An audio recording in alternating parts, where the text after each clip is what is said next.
Olá a todos e sejam muitíssimo bem-vindos a mais um vídeo aqui no canal. E no vídeo de hoje nós vamos voltar ao culto dos musicais para conferir o review de um dos mais engraçados, descontraídos e divertidos musicais de todos os tempos, Beetlejuice, baseado no filme de mesmo nome, originalmente lançado em 1988 e dirigido por Tim Burton. Apesar do spoiler que eu acabei de dar, fica por aqui para conferir o review completo, cheio de detalhes no vídeo de hoje.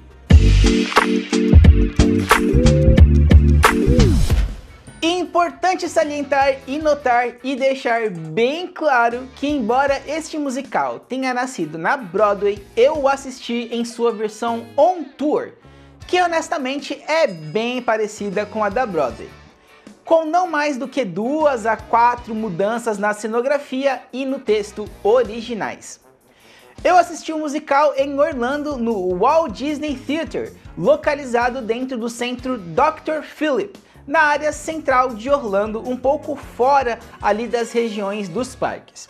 E o motivo de eu não ter visto este musical na Broadway, eu vou deixar o meu eu do passado contar para vocês diretamente lá do teatro.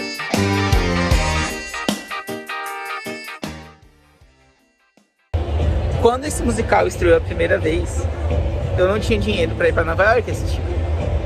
Quando eu tinha dinheiro para ir para Nova York para assistir, pandemia, 2 anos.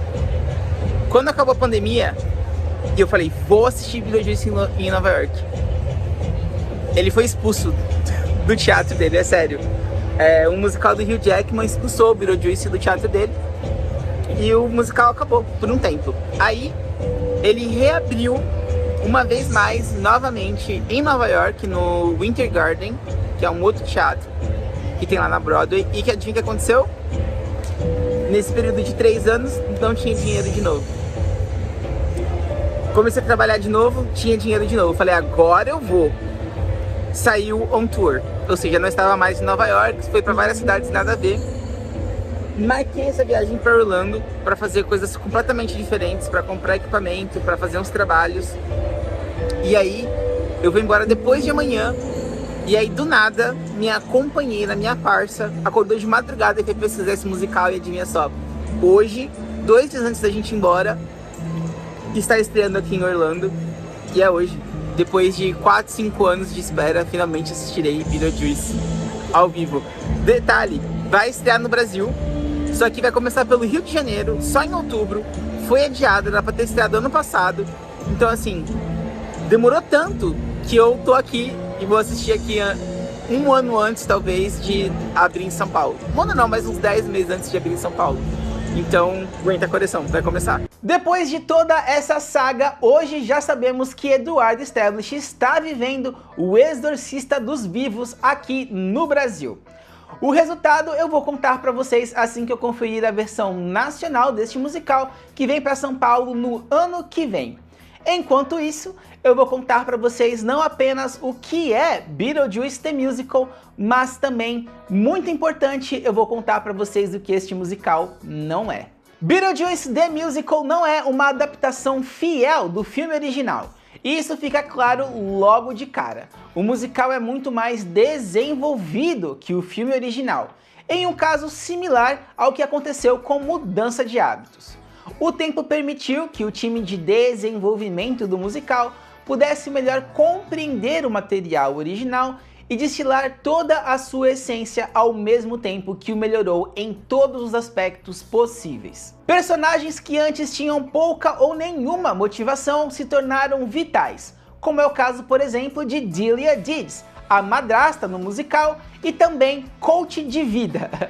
A relação de Lydia, personagem co-principal, com o seu pai, tem um destaque muito maior na peça do que no filme, por exemplo. E a personagem em si, como um todo, tem uma evolução muito mais crível e muito mais poderosa através de falas de maior peso. E por fim, temos o próprio personagem principal, o Beetlejuice. O personagem ficou muito mais engraçado e menos engessado, de certa forma. Embora tenha um objetivo muito simples para com todos os outros personagens, suas relações com praticamente todos evoluiu bastante. E muito. O que nos traz para o segundo ponto sobre o que não é Beetlejuice. um musical família, ao menos na versão original, que conta com alguns palavrões e muitas piadas de cunho sexual. Nada super pesado, mas certamente não recomendado para, digamos, menores de 14 anos. Não é pesado, mas é bem escrachado. Escrachado, mas ainda assim de bom gosto. Beetlejuice sempre teve uma pegada meio de pervertido, mas no musical parece que ele passou os últimos 30 anos entre o lançamento do filme e o lançamento do musical na seca total. O coitado vive simplesmente sedento em prol do nosso divertimento. Beetlejuice é um personagem que quebra a quarta parede diversas vezes, mas muito importante salientar que apenas ele faz isso durante todo o musical, chegando até mesmo a interagir com o público em determinados pontos. Não chega a ser uma fritada de stand-up, mas se você estiver ali nas primeiras fileiras, pode virar alvo de uma ou duas piadinhas leves. Show, I do like a ton of coke here. The whole big and dead thing. Nobody is bulletproof. I work out, I eat clean. Jesus, pass the Dramamine. Embora seja o personagem mais engraçado, Beetlejuice não é de fato o escape cômico do musical. O que nos leva para o próximo ponto sobre o que é este musical. Ele não é um musical monotônico. Muitas vezes em musicais, em especial aqueles que não são muito bons, nós acabamos tendo ali um conjunto de canções conectadas ali por um estilo musical ou por uma identidade muito única devido aos instrumentos que são usados ao longo da trilha. Até mesmo musicais incríveis podem cair um pouquinho nesse vício, que na verdade não é algo necessariamente ruim. Mas eu, por exemplo, particularmente, acho que isso pode tornar alguns musicais meio monótonos, com músicas muito parecidas. Já em Beetlejuice, as músicas vão para todos os lados e direções. Tem marchinha, tem pop, tem baladinha, tem rock e muito mais. Mas, de alguma forma, a identidade do musical se faz presente através de todos os números e músicas, através de seu tema, que é a morte. A primeira canção do musical pode ser traduzida como Essa Parada Chamada Morte, que traz a frase, este é um show sobre a morte. E é mesmo, de forma leve, mas o musical aborda a morte de mais de uma maneira, o que é muito interessante. Por exemplo, do ponto de vista do luto tradicional, de uma filha que perdeu a sua mãe com a Lídia, sobre o significado da morte com a Dília, e até mesmo do ponto de vista do suicídio com a Miss Argentina. Acreditem, embora eu não fale mais sobre ela neste review, essa é uma das personagens que quando você vê no musical você simplesmente não vai esquecer. E até mesmo sobre os arrependimentos que se encontram na morte com o casal Maitland, os coadjuvantes deste musical. Eles têm uma relação muito legal com a Lídia, quase como se fossem os pais dela que ela não tem mais.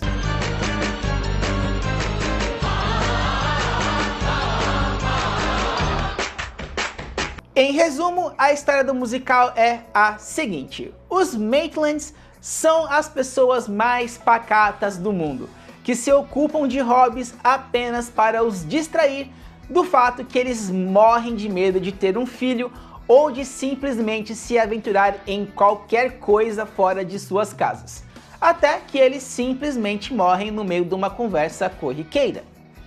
Quando isso acontece, eles conhecem Beetlejuice, que se apresenta como um guia para a vida após a vida. Enquanto isso, a casa é vendida para o pai de Lídia, que, lembre-se, perdeu a mãe. Para resumir, a Lídia, ela é uma emo, tipo uma emo hardcore mesmo, que se apresenta como estranha e não usual. Quando os Maitlands veem sua casa invadida, contam com a ajuda de Beetlejuice para os expulsar.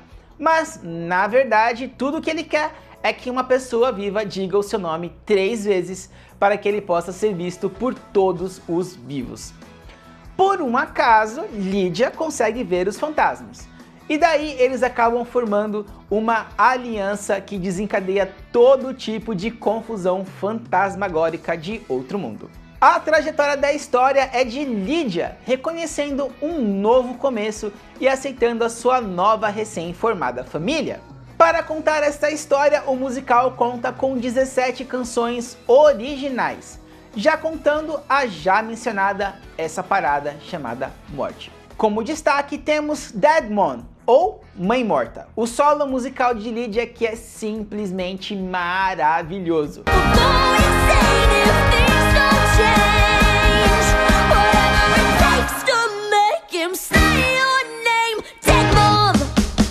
É uma das pouquíssimas sequências do musical sem nenhum tipo de efeito especial ou coreografia elaborada, mas é simplesmente para aplaudir de pé.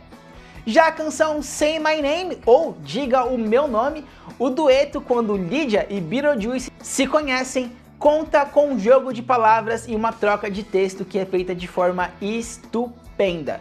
É uma canção que é simplesmente um deleite para qualquer fã de musical. E para emocionar e arrancar aquela lagrimazinha, temos a canção Home, ou Lar, mais uma vez solada por Lydia, que tem um dos finais mais grandiosos deste musical. É aquela música que quando termina você simplesmente grita como se estivesse num show de uma banda de verdade, de tão épica que ela é. Falando rapidamente sobre o cenário, figurino e efeitos especiais, eles vão além do normal, mas também não vão tão longe quanto, por exemplo, um Frozen ou De Volta para o Futuro, por exemplo. Beetlejuice The Musical não é o melhor musical de todos os tempos, mas foi o que eu mais gostei de assistir ao vivo. E olha que eu já assisti Hamilton ao vivo. E a energia foi simplesmente contagiante. Eu nunca vi um teatro rir tantas vezes, tão forte. São vibes positivas por todos os lados, com piadas mais maduras e descaradas, mas que funcionam muito bem todas as vezes. É um musical repleto de acerto por todos os lados, que simplesmente te fazem querer mais. Por sorte, a trilha sonora está disponível no Apple Music e Spotify. Antes de terminar, é sempre importante lembrar que este canal não é apenas sobre musicais, é também sobre viagens, games, board games, cinema, séries, tecnologias e muito mais. Então se inscreva para não perder nada e, como sempre, eu sou o Taylor e se liga no canal.